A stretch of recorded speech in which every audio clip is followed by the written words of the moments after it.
नमस्कार, मैं हूं नेहा बेनीवाल और स्वागत है आपका हलचल इंडिया में। बेबाक खबर तेज असर, आइए नजर डालते हैं आज की खास खबरों पर। आगामी लोकसभा चुनाव को लेकर चलाए जा रहे अभियान के तहत मीरापुर पुलिस को बड़ी सफलता मिली है, जहां मुखबिर की सूचना पर पुलिस ने अवैध शस्त्र फैक्ट्री चलाते 2 तस्करों को गिरफ्तार कर लिया। मुजफ्फरनगर की मीरा पुलिस और हथियार तस्करों के बीच उस समय मुठभेड़ हो गई जब पुलिस ने सोमवार की शाम मुखबिर की सूचना पर शीतला माता मंदिर के बाहर चेकिंग अभियान चलाया हुआ था। उसी दौरान पुलिस ने मुठभेड़ के बाद 2 शातिर हथियार तस्कर दिलशाद और सनम्बर को गिरफ्तार कर लिया, जिनके पास से पुलिस ने 9 मस्कट, 5 तमंचे, भारी मात्रा में कारतूस और 2 फर्जी पुलिस के आई कार्ड भी बरामद किए हैं। पकड़े गए बदमाशों से पूछताछ के बाद एसएसपी सुधीर कुमार सिंह ने जानकारी देते हुए बताया कि मीरापुर पुलिस द्वारा 2 अभियुक्त गिरफ्तार किए हैं। इनके पास से पुलिस के फर्जी सब इंस्पेक्टर के आई कार्ड बरामद हुए हैं और इनके पास से 9 मस्कट, 5 तमंचे और भारी मात्रा में कारतूस बरामद हुए हैं। ये हथियार सप्लाई करने वाला गिरोह है और ऑन डिमांड ही हथियार सप्लाई करते थे। इस समय क्योंकि चुनाव का समय चल रहा है, इसलिए हथियारों की डिमांड बढ़ी हुई है, इसलिए इन लोगों के द्वारा ये हथियार जुटाए गए थे। इनके द्वारा बताया गया कि इन्होंने पुलिस का कार्ड देखा था, उसी के आधार पर इनके द्वारा बाजार से ऐसा ही नीला कार्ड खरीदा गया और उसे बनवाकर उस पर फोटो स्टैम्प किया गया। देखिए, मीरापुर पुलिस द्वारा 2 अभियुक्त गिरफ्तार किए गए हैं और इनके पास से पुलिस का आई कार्ड सब इंस्पेक्टर वाला बरामद हुआ है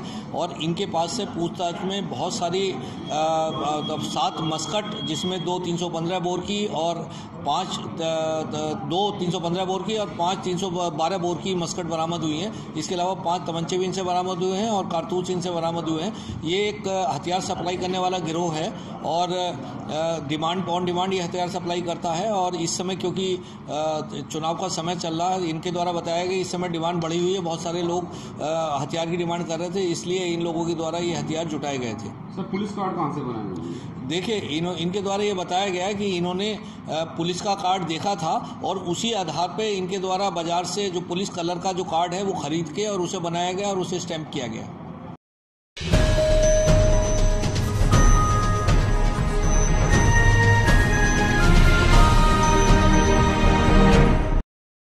मुजफ्फरनगर के चरथावल थाना पुलिस को बड़ी सफलता मिली। गाड़ी चोरी करने वाले गिरोह का भांडाफोड़ करते हुए चेकिंग के दौरान पुलिस ने चोरी की गाड़ी सहित 1 सदस्य को गिरफ्तार कर लिया।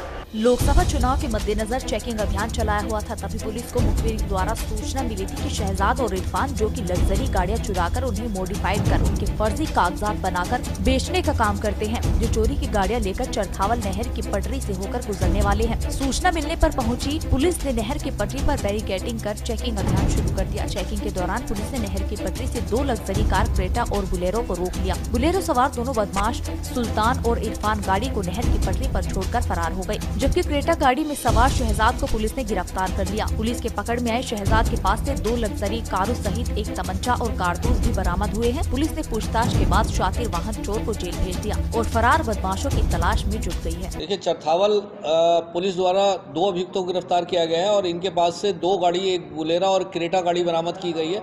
इनका मॉडस ऑपरेंडी ये है कि गाड़ी को चुराते थे, गाड़ी को चुराने के उपरांत उसके इंजन नंबर, चेसिस नंबर पे दूसरी गाड़ी का, उसी मेक की दूसरी गाड़ी का इंजन नंबर, चेसिस नंबर डालते थे और उसकी जो आरसी थी उसे डुप्लीकेट बना लेते थे और फिर इंश्योरेंस उसका कराते थे ताकि गाड़ी पूरी तरह से नई लगे और ओरिजिनल लगे। इस तरह से नई मॉडस ऑपरेंडी के रूप में ये बात सामने आई है। 2 गाड़ी बरामद हुई है। अभी इनके 2 साथी फरार हैं और बहुत जल्दी जब वो पकड़े जाएंगे उनसे और गाड़ी बरामद होंगी।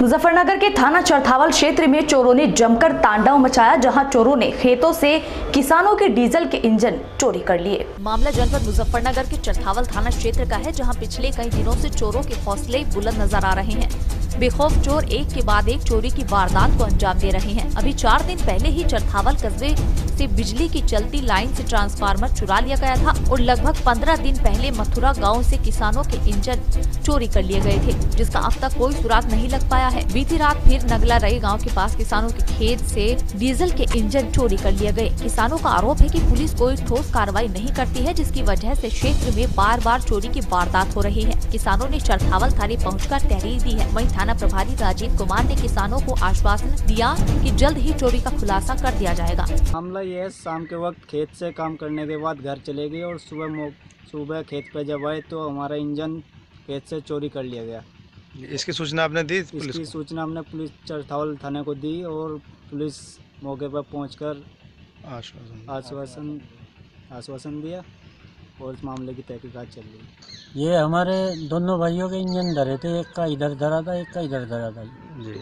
और दोनों हम सुबह में चलाने के लिए आया, मगर पौध भरेंगे पपीतों की, तो यहाँ पे आगे देखा तो इंजन नहीं हमारे जी। और हमारी फसल भी सूखने लग रही। तो इसकी सूचना आपने क्या है पुलिस को दी? जी पुलिस को दी, वे मौके पर आए, उन्होंने आके भाई देखा, देखने के बाद क्या भाई हम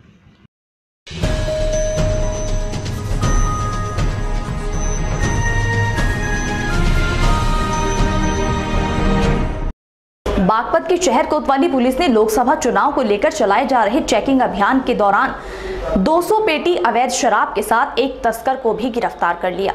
बागपत के शहर कोतवाली पुलिस ने शराब से भरा एक ट्रक पकड़ा है। ट्रक से पुलिस ने 200 पेटी हरियाणा मार्का अवैध शराब की बरामद की है। पकड़ी गई शराब की कीमत 6 लाख के करीब बताई जा रही है। शराब से भरे ट्रक के साथ पुलिस ने एक तस्कर को भी गिरफ्तार कर लिया है। फिलहाल पुलिस शराब तस्करों से गहन पूछताछ कर रही है ताकि शराब तस्करी कहां से आई और इसको लेकर कहां जा रहे थे, इसके बारे में अधिक जानकारी प्राप्त हो सके। शहर कोतवाली पुलिस को ये बड़ी सफलता निवाड़ा पुलिस चेक पोस्ट पर मिली है, जहां हरियाणा से तस्करी कर लाई जा रही शराब को पुलिस ने पकड़ लिया है। शराब को लोकसभा चुनाव में इस्तेमाल के लिए लाया जा रहा था, लेकिन चेक पोस्ट पर चेकिंग के दौरान पुलिस ने तस्कर के साथ शराब को भी बरामद कर लिया। देखिए, चुनाव के मद्देनज़र जो हमारी चेकिंग्स वगैरह चल रही हैं और तमाम टीम्स जो हमारी लगी हुई हैं, उनके द्वारा सघनता से हम लोग चेकिंग कर रहे हैं और प्रयास ये है कि किसी भी ऐसी चीज़ का स्मगलिंग एरिया से ना हो और यहाँ ना लाया जाए जिससे चुनाव प्रभावित हो। उसी क्रम में आज हमारा जो चेकिंग चल रहा था, इसमें थाना बागपत के द्वारा CO बागपत, इंस्पेक्टर बागपत, इन लोगों ने मिलकर के लगभग 200 से ऊपर की संख्या में पेटियों शराब की बरामद की है, जिसकी कीमत लगभग लाखों में है। 5-7 लाख रुपए की कीमत की बताई जा रही है। एक व्यक्ति उसमें गिरफ्तार हुआ है, इससे पूछताछ की जा रही है और इस किस नेटवर्क से ये कहाँ से आ रहा था शराब, उसके बारे में छानबीन की जा रही है।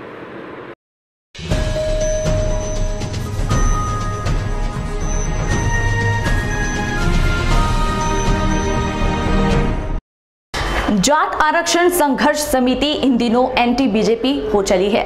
जी हां, समिति के अध्यक्ष यशपाल मलिक ने दलितों और किसानों को संगठित होकर बीजेपी को हराने का आह्वान किया। जाट आरक्षण संघर्ष समिति द्वारा मेरठ लोकसभा क्षेत्र में एक प्रेस वार्ता का आयोजन किया गया, जिसमें राष्ट्रीय अध्यक्ष यशपाल मलिक ने भाजपा की वर्तमान केंद्र सरकार द्वारा जाट समाज को धोखा देने का आरोप लगाया। उन्होंने कहा कि अब समय आ गया है कि जाट आरक्षण व जाटों के साथ अन्याय अत्याचार पर एकजुट होकर आवाज उठाए और बहुतायत में वोट कर केंद्र की सत्ता में बीजेपी को हटाकर किसी दूसरी पार्टी को प्रधानमंत्री बनाने का काम करे। उन्होंने बताया कि पश्चिमी उत्तर प्रदेश के प्रथम, द्वितीय, तृतीय चरण में 25 लोकसभा सीटों पर जाट समाज भारी संख्या में है। वर्तमान में राजनीतिक परिस्थिति ने पिछड़ा, दलित व अल्पसंख्यकों का महागठबंधन बनाने के साथ जाट समाज को एकजुट होकर वोट करने से भाजपा को 20 से ज्यादा सीटों पर खाता भी नहीं खुलेगा। उन्होंने 2019 में जाट आरक्षण के मुद्दे के साथ साथ हरियाणा में जाटों के साथ अन्याय, अत्याचार, किसानों पर अत्याचार, दलित समाज का पीड़न, पिछड़े वर्ग को बांटने की साजिश रची,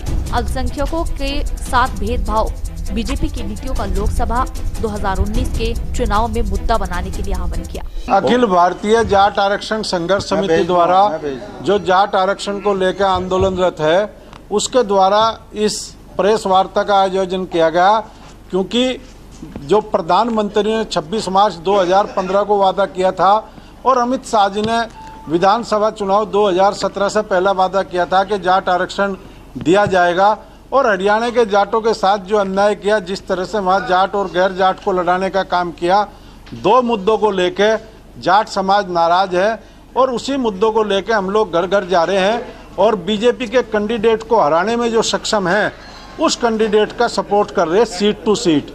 मेरठ लोकसभा क्षेत्र में हमने ये निर्णय लिया कि जो गठबंधन के उम्मीदवार है हाजी याकूब कुरैशी, वे इनको हरा सकते हैं बीजेपी को। इसलिए हाजी याकूब कुरैशी का जाट समाज सारी चीज़ें भूल के, आपसी कोई भी किसी का मतभेद हो उसको भूल के, और पूरा जाट समाज एकजुट होकर भाजपा को हराने का काम करे। हरियाणा पे जो इन्होंने गोली चलाई थी, उसका गोली का बुलेट का बदला बैलेट से लेने का काम करें और जो इन्होंने जाट समाज को आरक्षण नहीं दिया उस झूठ का पर्दाफाश करें।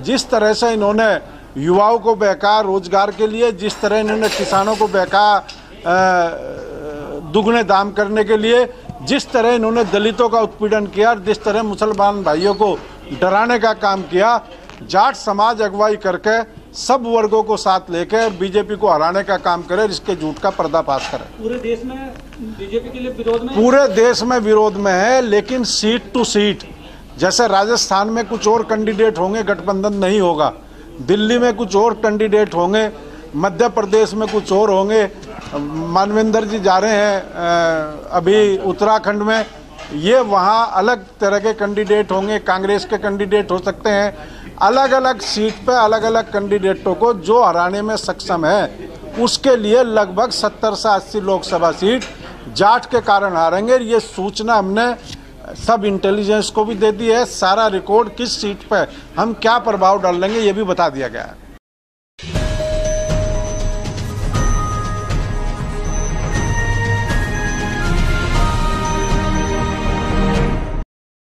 जनपद मेरठ के लिसाड़ी गेट थाना क्षेत्र की पिलोकेड़ी पुलिस चौकी के समीप एक मकान में गैस सिलेंडर में आग लगने से एक महिला की खाना बनाते समय मौत हो गई। रसोई में खाना बनाते समय अचानक गैस सिलेंडर में आग लग गई। आग इतनी भयानक लगी कि महिला की मौके पर ही मौत हो गई। बता दें कि लिसाड़ी गेट थाना क्षेत्र के पिलोकेड़ी पुलिस चौकी के पास एक मकान में अफसाना पत्नी अबरार आज लगभग 11 बजे रसोई में अकेली खाना बना रही थी। खाना बनाते समय अचानक गैस सिलेंडर में आग लग गई। आग इतनी भयानक लगी कि सिलेंडर मौके पर फट गया और अफसाना की मौत हो गई।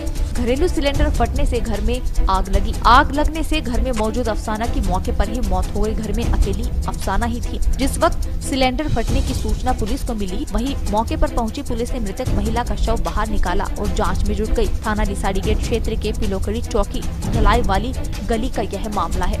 अभी तक जो प्रथम दृष्टया फायर ब्रिगेड की जो है वो सिलेंडर में आग लगने की लग रहा है कि सिलेंडर में आग लगी है। बगल में उसका पेट था। आग लगने में ये महिला है अफसाना जिसकी मौत हुई है और आगे की हम लोग जांच करके कार्रवाई करते हैं। कितने लोग मौजूद थे? अभी तो ये अकेला है, पति पत्नी अकेले रहते था। इसका जो पति था मजदूरी पर गया हुआ था और महिला घर में अकेले थी।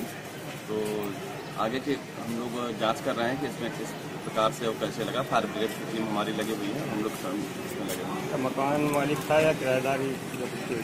ये तो किराएदार, ये मजदूरी करता है कि यहाँ पर किराए पर रहता है, गली नंबर 5 ढलाई नगर। तो आगे कार्रवाई हम लोग जांच करके उसमें जो भी होगा कार्रवाई करना।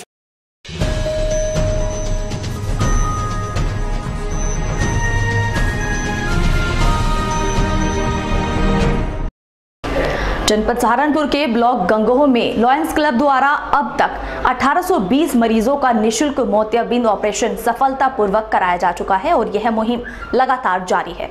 जनपद सहारनपुर के ब्लॉक गंगोह में अंतर्राष्ट्रीय कार्यक्रम का हिस्सा लॉयंस क्लब गंगोह सेंट्रल की ओर से दानवीर कर्ण की भांति समाज की दूरी पर दबे कुचले एहसास लोगों के लिए समर्पित है। जिला किशन चंद पद्मावती धर्मार्थ नेत्र चिकित्सा समिति व लॉयंस क्लब गंगोह द्वारा आज के कलयुगी दौर में सगे संबंधी व पुत्र माता पिता को दर दर की ठोकरें खाने पर मजबूर कर देते हैं। ऐसे में लोगों की पीड़ा समझने का जज्बा रखते हैं जनपद सहारनपुर के गंगोह निवासी मशहूर स्वर्गीय लाला किशन चंद, जिन्हें मानव सेवा को अपने जीवन में उतार लिया था। उनके द्वारा बनाया ट्रस्ट अब तक लाखों लोगों का निःशुल्क योग्य डॉक्टर से सफल ऑपरेशन कराकर उन्हें रोशनी दिला चुके हैं। आज उनके ही पद चिन्हों पर उनके पुत्र योगेंद्र गर्ग चल रहे हैं। इस वर्ष भी वह 1820 मरीजों का निःशुल्क मोतियाबिंद आदि का सफल ऑपरेशन करा चुके हैं।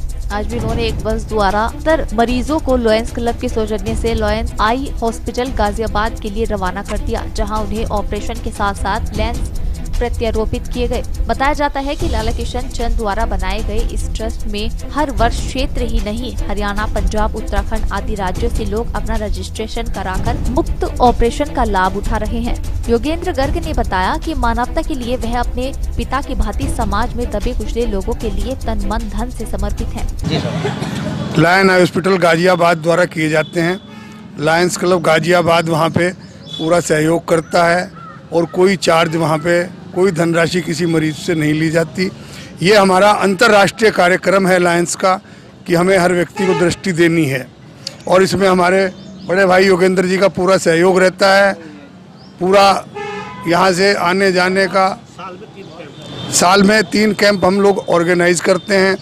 इस वर्ष में भी एक कैंप हमारा रामकृष्ण मेहता परोपकार समिति के द्वारा आयोजित किया जाता है और तकरीबन 1800 से लेके 2000 तक ऑपरेशन प्रतिवर्ष लायंस क्लब गंगो सेंट्रल सभी यहाँ के साथियों ट्रस्टों के सहयोग कैंप का संयोजक हूँ और इस वर्ष हमने अब तक जो है 3 कैंप ऑर्गेनाइज किए हैं। हमारे 2 कैंप लाला किशनचंद पद्मावती नेत्र चिकित्सालय के सहयोग से और एक कैंप रामकृष्ण मेहता परोपकार समिति के सहयोग से हम ऑर्गेनाइज करते हैं। हम वर्ष में लगभग 1800 से 2000 मरीजों का मुफ्त operation lion eye hospital Ghaziabad के द्वारा किया जाता है। मरीजों के कोई भी खर्च हम लोग नहीं लेते और साथ में हम उनको दोपहर का भोजन भी देते हैं।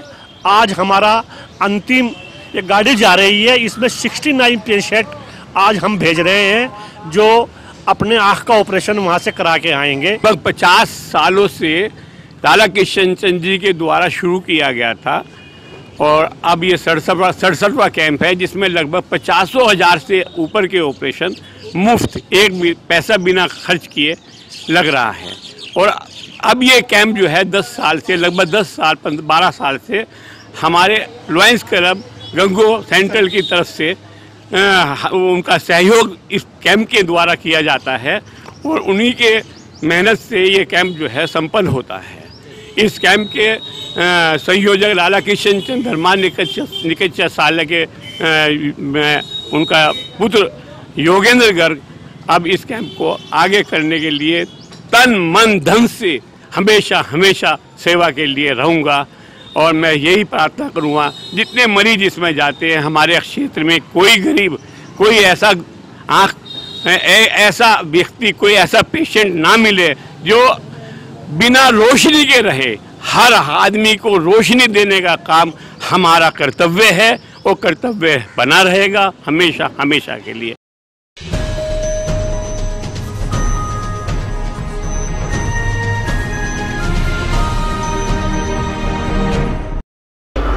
ग्रीष्म मौसम को देखते हुए जनपद जालौन के कोच में मच्छरों से बचाव के लिए नगरपालिका द्वारा फॉगिंग अभियान चलाया गया। जनपद जालौन के कोच में देर शाम को नगरपालिका के द्वारा फॉगिंग मशीन चलाई गई। फॉगिंग मशीन के साथ साथ नगरपालिका के कर्मचारी भी साथ चल रहे थे। पूरे नगर में नगरपालिका ने फॉगिंग मशीन चलवाई। नगर में बढ़ते मच्छरों की तादाद को देखते हुए पालिका ने यह मशीन चलवाई। रेलवे स्टेशन, मलंगा आदि जगहों पर मच्छरों की ज्यादा तादाद होने के कारण यह मशीन खूब देर खड़ी रही और धुआं निकालती रही, जिससे यहाँ पर भी मच्छरों का प्रकोप कम हुआ। फिलहाल पालिका की फॉगिंग मशीन चलने से नागरिक खुश हैं। वहीं मच्छर मरने से संक्रामक बीमारियों के फैलने का अंदेशा भी कम ही रहेगा। नगर में आज देर रात तक पालिका की फॉगिंग मशीन खूब चली।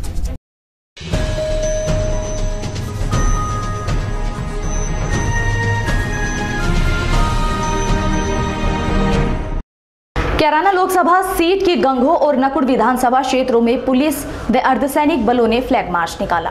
जनपद सहारनपुर के ब्लॉक गंगो व तहसील नकुड़ में जिलाधिकारी आलोक कुमार पांडे व वरिष्ठ पुलिस अधीक्षक दिनेश कुमार बी के निर्देश में कैराना लोकसभा चुनाव को शांतिपूर्ण एवं निष्पक्ष ढंग से कराने को लेकर प्रशासन अमला पूरी तरह से अलर्ट हो चुका है। कैराना लोकसभा सीट जनपद की अति संवेदनशील सीट मानी जाती है, जिसकी दृष्टिगत चुनाव को निर्विघ्न संपन्न कराने को लेकर जहां गंगो तित्रो पुलिस पूरी तरह से अलर्ट है, वहीं सुरक्षा की दृष्टि से नकुड़ गंगो तित्रो कोतवाली पुलिस ने भारत तिब्बत सीमा पुलिस के साथ मिलकर कई बार बाजारों व ग्रामीण क्षेत्रों में फ्लैग मार्च निकाल चुके हैं। फ्लैग मार्च का मकसद असामाजिक तत्वों को चेतावनी और ग्रामीण एवं शहरियों को संरक्षण व सुरक्षा देना बताया गया है। गंगो क्षेत्राधिकारी रामशरण सिंह ने भी असामाजिक तत्वों को चेताया कि यदि उन्होंने माहौल बिगाड़ने का प्रयास किया तो किसी भी कीमत पर उन्हें बख्शा नहीं जाएगा। आज तित्रो प्रभारी निरीक्षक देव सिंह रावत व उप निरीक्षक गोवर्धन लाल शर्मा के नेतृत्व में पुलिस बल और आईटीबीपी के अनेक जवानों ने नगर सहित दर्जनों गाँव में फ्लैग मार्च निकाला।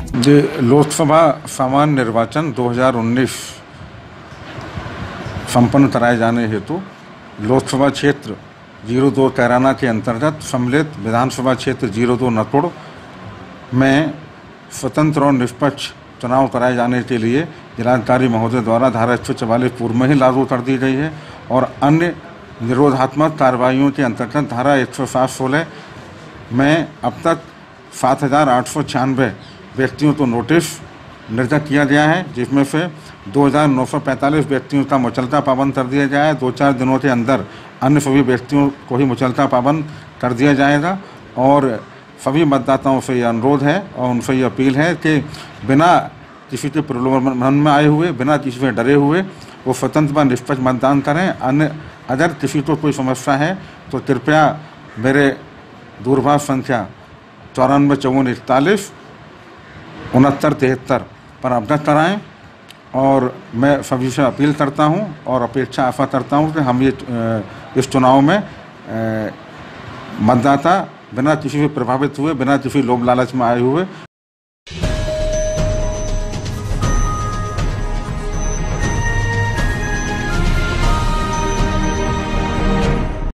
आजाद किए गए नए खेल आइन बाल में भारतीय टीम ने मोरक्को देश में सर्वश्रेष्ठ खेल का प्रदर्शन करते हुए दूसरा स्थान हासिल किया है। भारतीय टीम ने सेमीफाइनल में मोरक्को की टीम को शिकस्त देते हुए फाइनल में प्रवेश किया और जॉर्डन की टीम को कड़े मुकाबला करते हुए मात्र 6 पॉइंट से हार गई।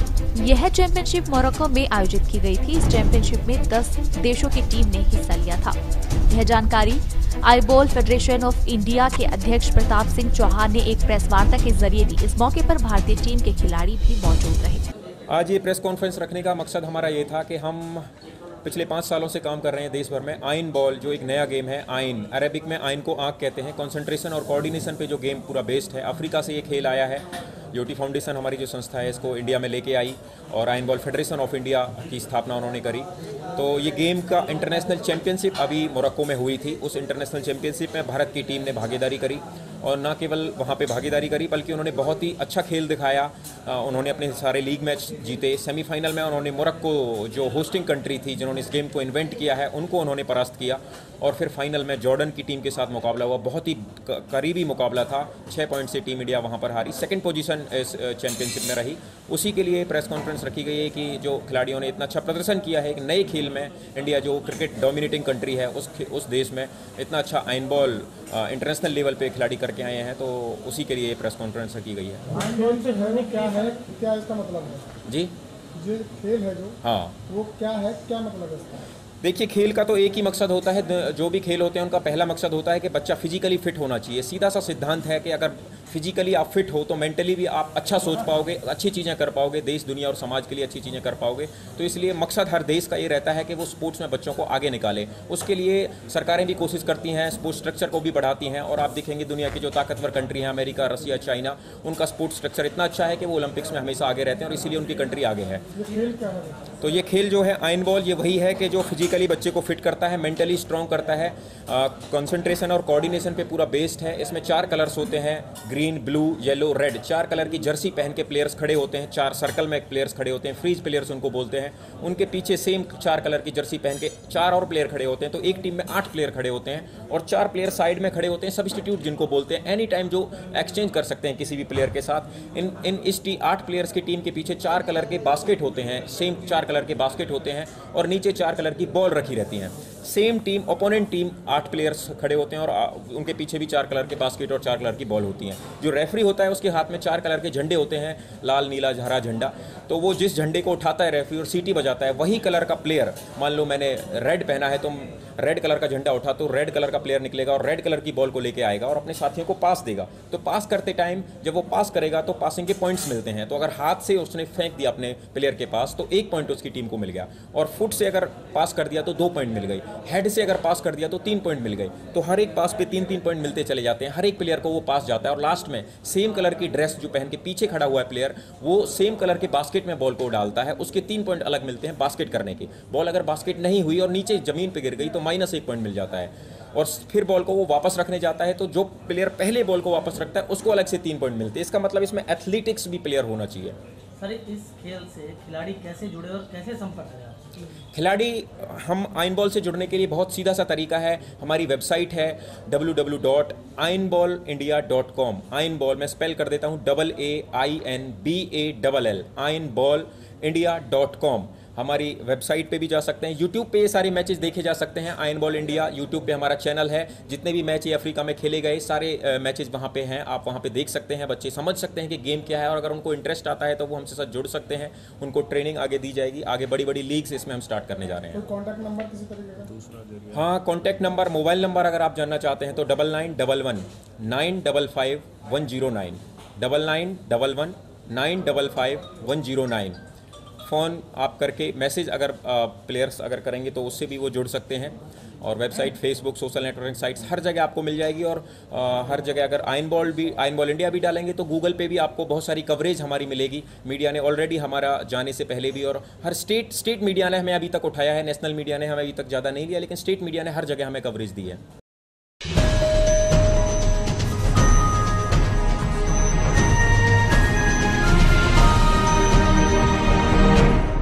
बेशक भारतीय जनता पार्टी अब सादगी और पारदर्शी काम करने की बात कर रही हो, लेकिन आचार संहिता लगी होने के बावजूद सरेआम टंगे इन होर्डिंग्स और पार्टी का प्रचार करने वाले बोर्डों में लगी भाजपा नेताओं की यह तस्वीरें उनमें सत्ता का नशा साफ दर्शा रहा है। तस्वीरों में दिखाई दे रहा है ये नजारा बल्लभगढ़ के सेक्टर 65 के समीप स्थित आशियाने का है, जहां तस्वीरों में दिखाई दे रहे यह नेताजी फरीदाबाद भारतीय जनता पार्टी के विभिन्न पदों पर तैनात पदाधिकारी हैं, जिन्हें शायद ना तो चुनाव आयोग का कोई खौफ है और न ही आचार संहिता का उल्लंघन करने का कोई डर। जब इस विषय में कुछ स्थानीय लोगों से बात की गई तो उन्होंने बताया कि यह आशियाना गरीबों की बस्ती है और कुछ दबंग किस्म के नेता यहाँ जबरन अपने होर्डिंग्स और बोर्ड लगा जाते हैं, जिसका उन्होंने विरोध भी किया था, लेकिन उनके विरोध का इन दबंग नेताओं पर कोई असर होता नहीं दिखाई दे रहा है। हमने देखा है लगे हुए हैं, ये पिछले हफ्ते लगे थे। यहाँ एक मंत्री जी का प्रोग्राम था। वैसे गलत है, ये आचार संहिता लग गई है तो उनको हटा लेना चाहिए, क्योंकि गलत है। जो कानून तो कानून ही है सभी के लिए, चाहे कार्यकर्ता हो चाहे मंत्री हो, कोई भी हो, जो आचार संहिता है तो संहिता है उसका। जो हमारा आजकल जो कार्यक्रम चल रहा है, हमारे जो चुनाव आयोग के ऊपर से भी आदेश हैं, जो कोई होल्डिंग ना लगाए, ऐसे बैनर ना लगाए, तो हम भी उनको बोलेंगे और यहाँ इसको भी हटवाएंगे। आप भी जिम्मेवार नागरिक हैं, क्या आपने विरोध किया इसका? हाँ, विरोध हम कहीं चले गए तो विरोध करेंगे, उनको बोल देंगे, इनको हटवाएंगे, इनको हटा देंगे। तो किसके द्वारा लगवाए गए सर ये होर्डिंग बोर्ड? ये अब ये ओबीसी उसमें कार्यकर्ता है प्रदेश का, बीजेपी का है, उसने लगा दिए हैं। ये आशियाना गरीब बस्ती है जी, जिसका मन करे वही बोर्ड लगा जाता है बाहर से, जिसका मन करता है वही बोर्ड लगा देता है। आपने कभी मना किया उनको? अब मना कैसे करें जी हम? उन्होंने खुद सोचनी चाहिए कि आचार संहिता है तो आचार संहिता को उल्लंघन ना करें। जब कार्यकर्ता ही नहीं सोच रहे पार्टी के, अपने आप बोर्ड लगवा रहे हैं जी, अपने ऑफिसों पे बोर्ड लगा रखे हैं। कौन सी पार्टी के जो होर्डिंग बोर्ड लगे पड़े सर? ये बीजेपी के ही हैं जी। तो क्या उन्हें आचार संहिता उल्लंघन कर रहे हो, उसका मना नहीं किया आपने? अब वो कार्यकर्ता ही उनको सोचना चाहिए जी इस बात के लिए। तो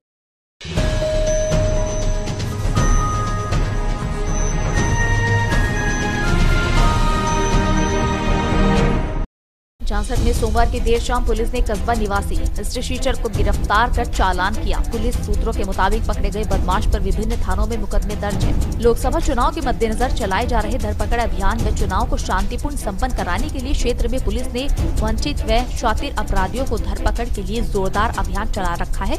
पुलिस ने लगभग 1 माह पहले शुरू हुए अभियान के तहत लगभग आधा दर्जन से अधिक बदमाशों व वांछित चल रहे अपराधियों की धरपकड़ कर जेल भेजने में कामयाबी हासिल कर चुकी है। इसी कड़ी के चलते सोमवार की देर रात कस्बा चौकी इंचार्ज चंद्रसेन सैनी अपनी टीम के साथ कस्बे में गश्त कर रहे थे। इसी दौरान गश्त करते समय बसायच मार्ग से मोहल्ला बैरियर निवासी समीर उर्फ जोगा पुत्र शमीम को पकड़ने में पुलिस कामयाब हुई। इंस्पेक्टर संतोष कुमार त्यागी ने बताया कि पकड़े गए बदमाश की तलाशी लेने पर उसके पास से एक तमंचा व जिंदा कारतूस बरामद हुए हैं। उस पर स्थानीय थाने के अलावा हरियाणा व अन्य थानों में भी कई गंभीर आरोपों के चलते मुकदमे दर्ज हैं।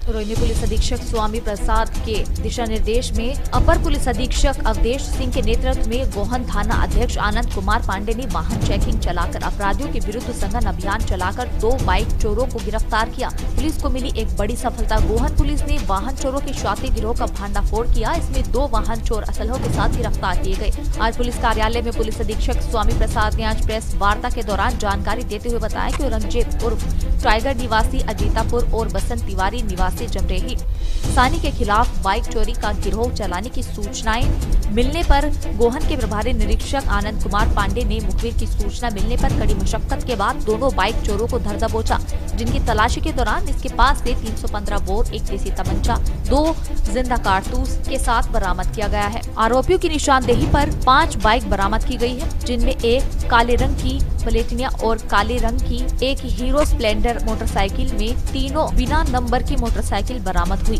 दोनों के पास से चोरी के डबल बैरला तमंचा बरामद किए गए हैं। वाहन चोरी और शस्त्र अधिनियम की धाराओं में पुलिस ने चालान कर जेल भेज दिया। आज गोहन पुलिस जनपद जालौन के द्वारा सराहनीय कार्य करते हुए 2 शातिर लुटेरों और मोटरसाइकिल चोरों को गिरफ्तार किया गया, जिनके पास से 1 अदद डबल बैरल का तमंचा और कारतूस के साथ साथ 5 चोरी की मोटरसाइकिलें भी बरामद की गई। ये शातिर लुटेरे हैं जिनके द्वारा लगातार क्षेत्र में चोरी की वारदात की जा रही थी। थाना प्रभारी निरीक्षक गोहन द्वारा सराहनीय कार्य करते हुए इनकी गिरफ्तारी आज सुनिश्चित की गई। कितनी मोटरसाइकिल की कहाँ चुराई?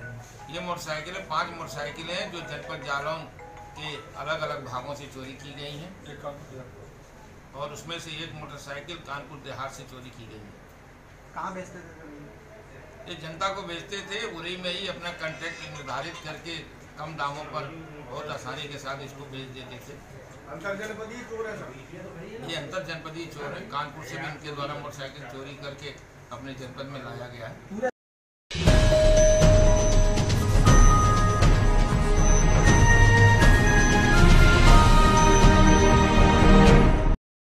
जनपद शामली के थाना भवन क्षेत्र में पशुओं के खुरपका, मुंहपका आदि बीमारियों से बचाने के लिए टीकाकरण अभियान चल रहा है, जिसमें पशु चिकित्सकों की एक टीम मंगलवार के दिन गांव पलखेड़ी में जुल्फिकार के घर पर टीकाकरण करने के लिए पहुंची। जुल्फिकार का आरोप है कि जैसे ही टीम ने मौजूद डॉक्टर सोम कुमार ने उसकी भैंस को टीका लगाया, उसके तुरंत बाद ही भैंस छटपटाने लगी और उसने दम तोड़ दिया।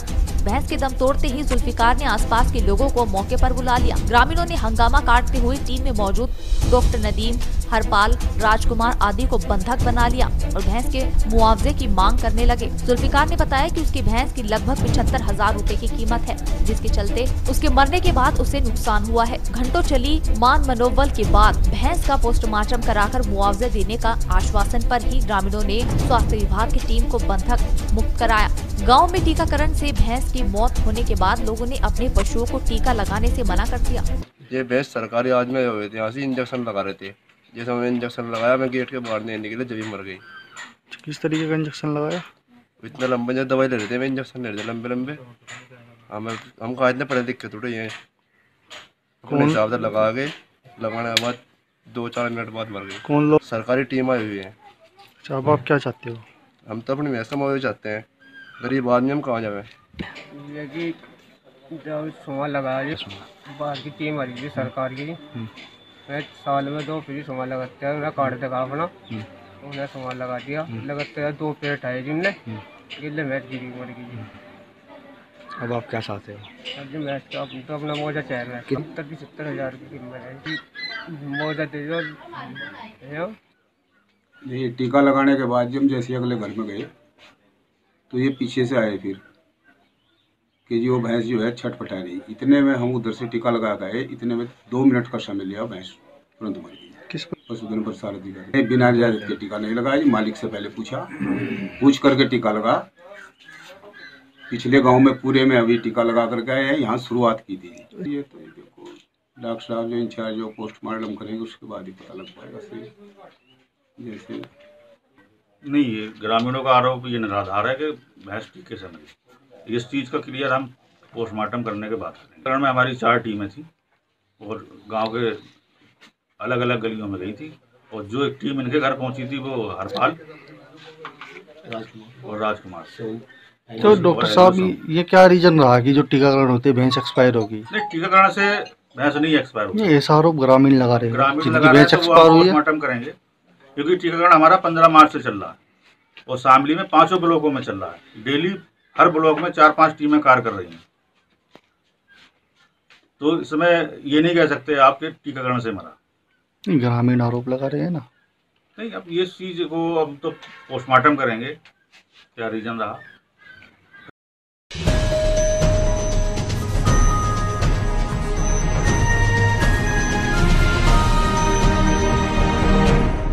ब्रह्मपुर व माखनगर गांव में चोरों ने 4 मकानों में चोरी की घटना को अंजाम दिया। चोर लाखों रुपए की ज्वेलरी व नकदी चोरी कर ले गए। जानकारी पर पहुंची थाना पुलिस ने मामले की जांच की। पीड़ितों ने अज्ञात के खिलाफ चोरी की तहरीर दी। माखनगर निवासी प्रमोद और मोदी शर्मा ने बताया कि दिन में गन्ना बुआई करने के बाद रात में पूरा परिवार पहली मंजिल पर सो रहा था। देर रात जब वह उठा तो उसके कमरे का दरवाजा खुला हुआ था और कमरे में जाकर देखा तो अलमारी के लॉक टूटे हुए थे। अंदर रखी सोने चांदी की ज्वेलरी व 21,000 रूपए की नकदी गायब थी। चोरी की घटना से गांव में कोहराम मच गया। घटना की जानकारी कंट्रोल रूम को दी गई। सूचना पर थाना पुलिस पहुंची और मामले की जानकारी दी। थानाध्यक्ष रविंद्र कंबोज का कहना है कि पीड़ितों की तहरीर के आधार पर चोरी की रिपोर्ट दर्ज कराई जा रही है। जल्द ही घटना का खुलासा कर दिया जाएगा। उन्होंने कहा कि क्षेत्र में अपराधों पर अंकुश लगाया जाएगा। इसके लिए अपराधियों के खिलाफ कड़ी कार्रवाई की जाएगी। हमारे यहाँ भी चोरी हुई है। ये 12 से 3 के बीच की घटना है साहब। 8,000 रुपये नकद थे जी और चैन थी, अंगूठी थी सोने की और 4 जोड़ी पाजेब थी और लगभग कड़ोली, चैन, चांदी का पहिया, आपका हार वगैरह, सेट, इस तरह के मतलब काफ़ी चोरी हुआ है। नकदी की तो खबर करी, पुलिस आई थी यहाँ पर भी, फिर हम थाने में रिपोर्ट भी लिखा गए हैं, लेकिन कुछ कार्रवाई से होती दिखाई नहीं दे रही।